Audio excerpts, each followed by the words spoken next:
Gardening by Salma থেকে আসসালামু আলাইকুম। টাইম ফুলের জন্য এখানে আমি একটা টব তৈরি করছি। এখানে দিয়ে দিলাম কিছু কাঠের গুঁড়া। কাঠের গুঁড়া গাছের জন্য খুবই উপকারী, আর তাছাড়া যাতে কাদা পানি কাদা মাটি বের হয়ে না যায় পানির সঙ্গে।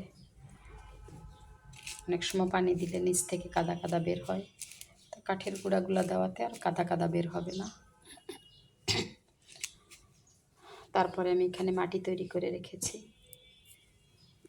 জৈব সার, ডিমের খোসার গুঁড়া, ব্লেন্ডারে গুঁড়া করে নিয়েছি ডিমের খোসা।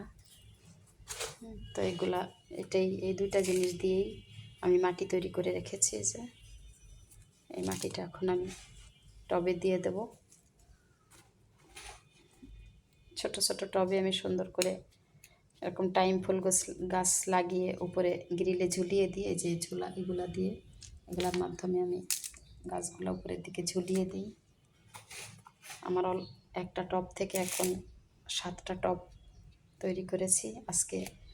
আজকেও 2টা তৈরি করলাম, মোট 9টা হবে। তাহলে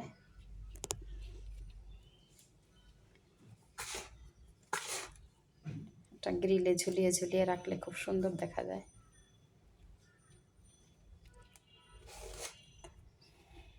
এভাবে আমরা ঘরের সৌন্দর্য বাড়াতে পারি। তাছাড়া